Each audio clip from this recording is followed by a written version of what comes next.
À la fin de cette vidéo, tu sauras comment donner un look très cinématique à tes images avec un rendu très professionnel. Et c'est avec DaVinci Resolve et Dehancer. Je suis Caleb, expert en marketing digital et communication avec pour spécialité la communication visuelle, principalement la photo et la vidéo. Je suis réalisateur et aussi coloriste. De par mon parcours, j'ai pu accompagner de nombreux artistes dans la réalisation de leurs clips vidéo, des hommes politiques dans le cadre de leur campagne et aussi de nombreux entrepreneurs. Alors, dans cette vidéo, je vais te montrer l'un de mes process d'étalonnage, comment je peux passer de ça à ça, à l'aide de deux outils, à savoir DaVinci Resolve et Dehancer. Mais tout d'abord, expliquons brièvement c'est quoi l'étalonnage vidéo. L'étalonnage est une étape qui vient à la fin du montage. Une fois que tous les plans sont agencés de bout en bout, on peut passer à l'étalonnage. Et elle consiste à donner un look ou une ambiance globale à la production, c'est-à-dire votre vidéo, en jouant sur les contrastes, teintes, saturation, haute, basse lumière, afin de refléter l'esprit du scénario. Alors, elle se déroule en deux phases, à savoir la correction colorimétrique et ensuite le traitement des couleurs en elles-mêmes. C'est souvent un abus de langage dans le milieu de la production où on confond souvent et très souvent correction colorimétrique à étalonnage vidéo. Alors concrètement, c'est quoi la correction colorimétrique? La correction colorimétrique, c'est tout simplement le passage du look, c'est-à-dire format brut de votre image, au Rec 709 qui représente la couleur de votre vidéo à l'état naturel, c'est-à-dire tel que l'œil voit. C'est après ça maintenant que l'on passe à la gestion de la couleur de manière plus approfondie afin de donner un look visuel qui se rapproche de l'intention du réalisateur. Alors, c'est bon pour les discours. Maintenant, on va sur DaVinci pour étalonner. À tout de suite. Ok, donc nous voilà dans DaVinci Resolve. Je vous montre, c'est ce plan-là que nous allons étalonner ensemble, vous et moi. Donc, suivez-moi attentivement. Et pour rappel, ce plan-là, c'est un plan que j'ai tourné. C'est un plan qui est issu d'un tournage de clips vidéo, notamment de Be Right, qui est un ami à moi et un grand dans le milieu du gospel que j'aime beaucoup et qui fait de la bonne musique. Et je peux dire que ça fait partie des tournages que j'ai le plus aimé, que j'ai le plus kiffé, parce que ça m'a permis de sortir un peu de ma zone de confort et d'essayer pas mal de choses. Non, vraiment, j'ai que de bons souvenirs pour ce tournage-là. Donc, et au passage, big up à toi, Be Right. Voilà, c'était Avant le temps.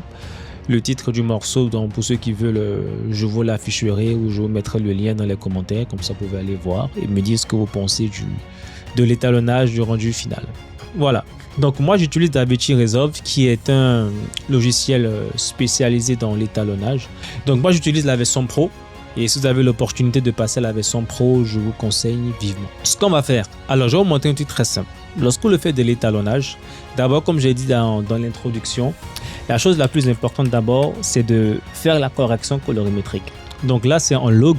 J'ai filmé avec une FX3 et avec un objectif, j'avais un 28-70 ou un 24-70 si je ne me trompe pas. Vous savez que dans un premier temps, lorsque vous filmez, déjà dès la prise de l'image, dès la prise de votre vidéo, mettez-vous dans les bonnes conditions. Vérifiez votre température, mais si après, ça peut se retravailler en post-production. Mais maximisez tout dès la prise. Comme ça, vous avez moins de travail, moins de choses à régler en post-production. Lorsque vous débutez, vous avez environ 3 nœuds. 3 nœuds parce que DaVinci Resolve fonctionne en système de nœuds. Là, par exemple, comme je vois là, tout ça, ce sont des nœuds. Donc, maintenant, pour faire la correction colorimétrique, comment ça se passe? Il y a plusieurs possibilités. Soit vous prenez des luttes toutes faites pour DaVinci Resolve et pour la Sony S-Log. Là, je regarde par exemple, j'ai des luttes ici, je l'applique. Voilà, ça c'est de la correction colorimétrique. Là, on n'a pas encore fait de l'étalonnage, c'est de la correction colorimétrique, mais nous n'allons pas faire ça. Je vais vous montrer un outil très simple qui vient avec DaVinci Resolve, la version Pro. C'est que déjà, je vais créer 3 nœuds. Dans le premier nœud, je vais appliquer le Color Space Transform. Et aussi, oui, très important, moi, mon logiciel, j'utilise la version Studio de DaVinci Resolve qui est payante. Et en plus de la version payante, moi, qu'est-ce que je fais? C'est que mon logiciel est en anglais. C'est plus facile quand tu as des tutos de te retrouver, de vite avancer. Donc, on va chercher le Color Space Transform qui est ici. Je l'applique là. Dans le Color Space Transform, comme vous pouvez le voir, ça permet de ramener, de passer du log au Rec 709. Donc, comme je disais, j'ai filmé avec une FX3. La FX3, c'est du S-Log 3. Donc, chez X-Log 3 avec l'option, le format ciné en ciné 3. Donc, moi, j'aime bien utiliser le S3 Gamut 3 ciné. Ici, je cherche le X-Log 3. Et là, on passe du Rec 709. Et en output gamma, moi j'aime bien utiliser le gamma 2.4, ce qui est conseillé pour les écrans. Donc voilà, donc regardez ce rendu là, il est nettement meilleur que celui qu'on avait avant. Si je l'efface et que je prends par exemple une lutte qui ramène un X-Log 3, vous voyez, ouais, ça dépend en fait, il y a plusieurs formats, mais moi j'aime pas trop passer par là. Vous pouvez le faire, mais moi, vu que je suis quand même un peu avancé dans l'étalonnage, moi je le fais pas. Moi je passe par le Color Space Transform. Voilà. Donc là, on a notre Rec 709 et une fois qu'on l'a, ici, ce que moi je fais, là vous pouvez le noter ici. Vas-y. CST pour dire Color Space Transform. So, Rec 709. Ici, vous pouvez faire la balance des blancs. Si la balance des blancs n'avait pas déjà été faite, vous pouvez le faire de manière automatique. Ou vous prenez ici la pipette là, et vous allez à un endroit où il a du blanc. Je vais bien prendre le livre ici. Bam. Et vous faites la balance des blancs automatiquement. Des fois, ne vous dites pas que forcément, il faudrait que tout ce qui est blanc doit être blanc. Des fois, il faut prendre en compte aussi l'univers de tournage. Si vous avez utilisé des lumières jaunes, selon votre direction artistique, ne vous dites pas que c'est pas le moment de vous dire qu'en post-production de l'étalonnage, je vais faire en sorte que, vu que là, il a mis une chemise blanche, mais sous la lumière jaune, forcément, les reflets font que le blanc paraît jaune. C'est normal. Vous n'allez pas me dire que vous allez ramener en blanc. Donc voilà. Donc, moi, j'ai déjà un preset qui me sert de base lorsque je fais mes tournages. Je m'embrouille là. Lorsque je fais mon étalonnage, donc voilà. Ça, c'est pour ceux qui sont un peu avancés. Donc, j'ai tout un système de nœuds. Ici, je vais tout cacher. Voilà, je désactive tout. Donc, voilà, faites pas attention. Ici, quand j'ai des luttes, c'est une lutte que j'ai créée pour moi-même, que je combine avec une deuxième lutte. Et après, ici, c'est ce qui va récupérer le Dehancer, le plugin dont je vous ai dit au départ. Ah oui, au passage, je suis ambassadeur Dehancer. Et sachez que Dehancer ne m'a pas payé pour faire cette vidéo, ou elle n'est pas sponsorisée par eux. Donc, j'ai le droit de dire ce que je veux de mon expérience avec Dehancer. Et je peux vous dire que là, ça fait pratiquement 2 mois que je l'ai et je ne suis pas déçu. Franchement, ça fait un super travail et je recommande. Et pour ceux qui sont intéressés, Dehancer, c'est payant, mais reste jusqu'à la fin. J'ai un code promo que je vais te donner et tu pourras télécharger l'application et bénéficier d'une réduction. N'est-ce pas bien ça? Ok, voilà. Donc, on y va. On va commencer pas à part avec mon CST. Donc ici, j'ai un CST in. Je prends mon Color Space Transform, je le mets là. Comme j'ai dit au départ, je prends le S3 Gamut Scene parce que j'ai filmé avec une FX3. Ensuite, je le ramène au X-Log 3. Donc déjà là, comme vous pouvez le voir sur l'image, on se rapproche de quelque chose de bien. Ici, moi, je vais passer en DaVinci Roi Gamma. Donc, faites pas trop attention. C'est pour le moment, vu que vous commencez, c'est un peu trop avancé pour vous. Mais je vous expliquerai pourquoi. Je vous expliquerai pourquoi je fais ça dans une autre vidéo. Non, DaVinci Roi Gamma Intermediate. Et maintenant, ça c'est mon CST d'entrée. Et là, maintenant, je reviens sur mon CST de sortie. Voilà, je reprends. Ici, je fais juste un copier-coller de là. Et je fais un swap. Voilà. Et ici, je reviens en rec 709. Et là, je viens en gamma 2.4. Voilà. Donc là, on a notre rec 709.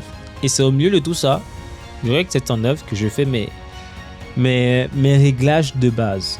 Et c'est après, maintenant, dans un deuxième temps, que je vais appliquer le de-enhancer. Donc, restez concentrés. Très bien. Donc ici, WB pour dire white balance. Vu que moi, ma balance des blancs, je l'ai déjà fait depuis la prise. Donc pour moi, je n'ai pas besoin de faire grand chose. C'est très bien pour moi. Tout va bien. Je n'ai pas de problème avec ça. Ici, color, c'est pour régler les contrastes. Donc je peux dire que bon, si j'ai un problème avec les contrastes, je peux les régler doucement ici. Généralement, moi j'aime bien régler mes contrastes avec la courbe. Voilà, la courbe qui est là. Attends, je l'active. Ok, donc je vais mettre des points ici. Donc, ça me permet de gérer doucement, voilà, les tons sombres et d'augmenter progressivement dans les hautes lumières s'il faut ou pas. Donc je vais augmenter légèrement comme ça. Ici, c'est un réglage prédéfini que j'ai fait déjà, je peux vous montrer. Hein. Quand je vous dis, c'est quelque chose que j'applique de manière automatique sur toutes mes vidéos. Et en quelque sorte, mon power grid, c'est mon arbre de nœuds que j'utilise pour mes montages. Donc là, la white balance, je l'ai combiné pour jouer sur les hautes lumières. Black, c'est pour avoir un bon équilibre dans les tons noirs. Ici, c'est une petite courbe où je joue un peu sur les blancs et les noirs. Et le glow. Le glow, c'est pour avoir ce look un peu blooming sur vos images. La peau elle est un peu plus douce et c'est vraiment agréable. Et au cinéma, c'est très bien. Donc voilà. On va revenir sur notre nœud.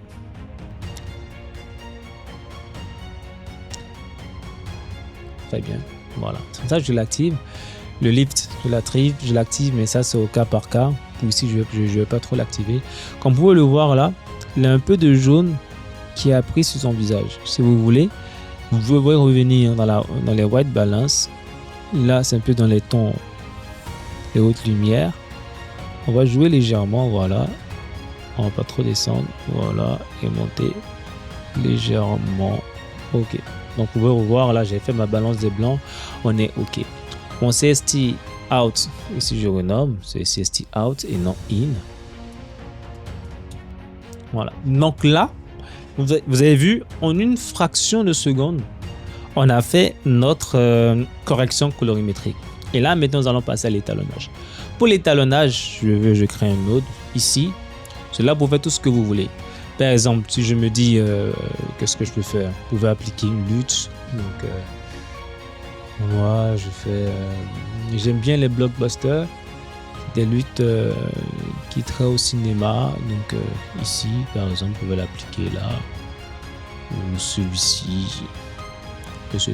Ce que vous voulez, ou ce que moi je vais faire. Ou soit, si vous voulez, vous pouvez la créer vous-même. Hein. Je décide, par exemple, supposons dans les blancs, je veux un peu de jaune. Je vais aller dans la courbe HDR, qui est une courbe qui est très bien lorsque vous faites de l'étalonnage. Je me dis, bon, dans la lumière, je vais rajouter un peu de jaune. Voilà, je donne un peu un look jaunâtre comme ça. Je lui dis, ok, dans les basses lumières, c'est-à-dire les tons noirs, là, je veux un peu de... Alors, on va mettre quoi? Il va du rouge ou quoi, ou un peu de cyan. Ou un peu de vert si on veut. On va mettre un peu de vert et compléter avec un peu de bleu. Dans les hautes lumières, je vais lui dire que bon, là, ramène-moi un peu, accentue un peu le jaune. Voilà. Et voilà.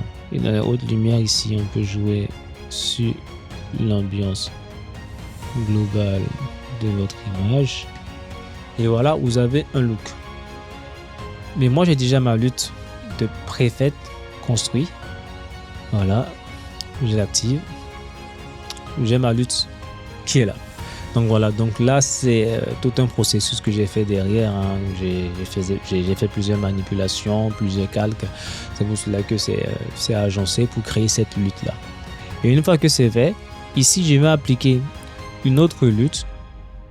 Voilà, pour accentuer le tout. Une autre lutte que j'ai conçue aussi pour accentuer cela. Regardez-le avant et le après. Donc, une fois que c'est fait, ici, généralement, c'est le sharpen. Sharpen pour dire netteté. Si vous voulez rajouter de la netteté, c'est ici. Je rajoute un peu de netteté. En descendant, vous allez voir, vous voyez, ça crée de la netteté dans votre vidéo. Mais là, sur celle-ci, je ne vais pas trop faire. Je vais juste faire. Je vais juste en rajouter légèrement. Mais ce qui nous intéresse le plus ici, c'est le Enhancer, le plugin. Donc voilà. Donc je cherche Enhancer. Vous allez voir comment est-ce qu'avec ce plugin, vous passez à un look cinématique rapide. Je cherche Enhancer, c'est là. Donc voilà. Oh, désolé, mon nœud s'est cassé. Non, il est ici. Enhancer. Voilà. Donc voilà, lorsqu'on l'applique déjà de base, ça vous donne un look à votre vidéo, mais à votre image plutôt. Mais moi, je vais enlever tout ça, ça ne m'intéresse pas. Voilà. Ici, moi, au lieu de passer en rectangle en 9, moi je peux en afficher votre gamme intermédiaire parce que c'est ce que j'ai utilisé beaucoup plus tôt. Dans le film, au lieu du Kodak, et aussi Enhancer, pour ceux que ça intéresse, c'est un émulateur de, comment on appelle, comment expliquer, de look ciné. Ouais, dans la plupart des classiques du cinéma, en fait, ça permet de se rapprocher de ces looks-là. Parce que généralement, au cinéma, ils utilisent des pellicules spécifiques, ils utilisent des codecs spécifiques. Et généralement, nous, nos caméras, on l'a pas. Donc, au travers de Enhancer, ça nous permet de nous approcher de ces looks-là.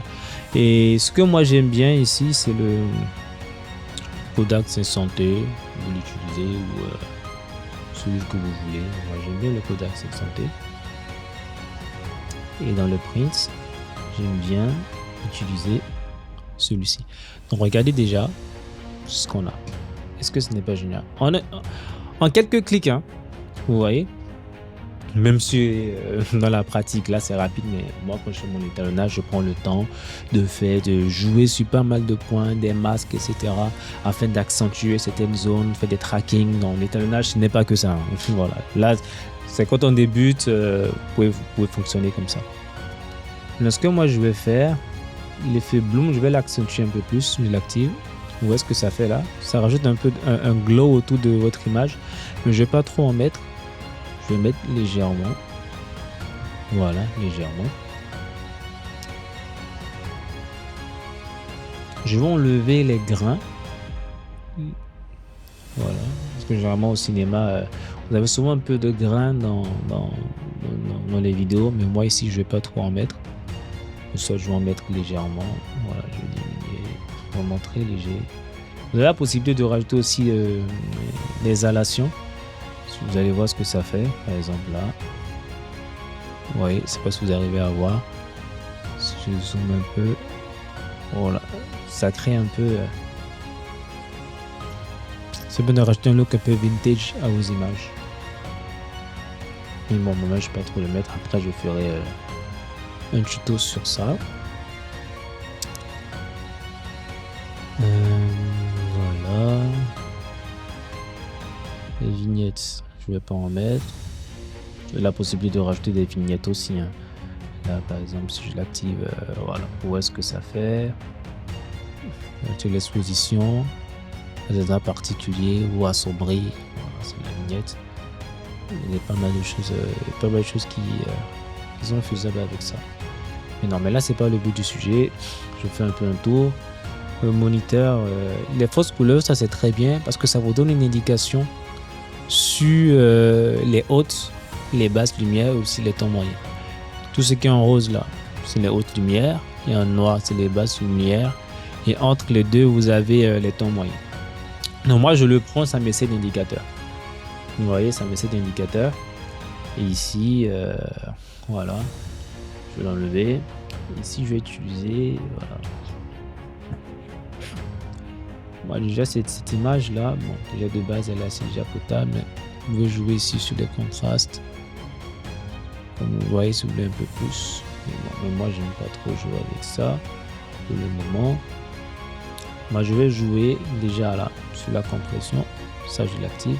Comme ça, m'enlève le maximum de haute lumière. Ensuite, une fois que c'est fait, là, je peux fermer. Film développeur. Une compression. C'est normalement ici. Ici, c'est là que je joue avec les tons des basses lumières. Donc là, je suis avec les basses lumières pour ajouter un peu de contraste comme ça. Et les hautes lumières, si je veux rajouter de la lumière. Voilà. Et si je veux, je peux revenir après. Là. Si vous voulez rajouter un peu de chaleur à votre image. Voilà. Et way to go. Donc, voilà. En combien de minutes on a fait un look cinéma rapidement avec DaVinci Resolve et The Answer. Ouais, si là encore t'as pas trop capté encore, c'est juste le début. Ne sois pas frustré. Abonne-toi à la chaîne parce que régulièrement je vais mettre des vidéos de mes étalos, de l'étalonnage que je fais sur différents projets pour que tu puisses t'habituer. Voilà, l'appétit vient en mangeant et voilà. À très bientôt, c'était Caleb KGD.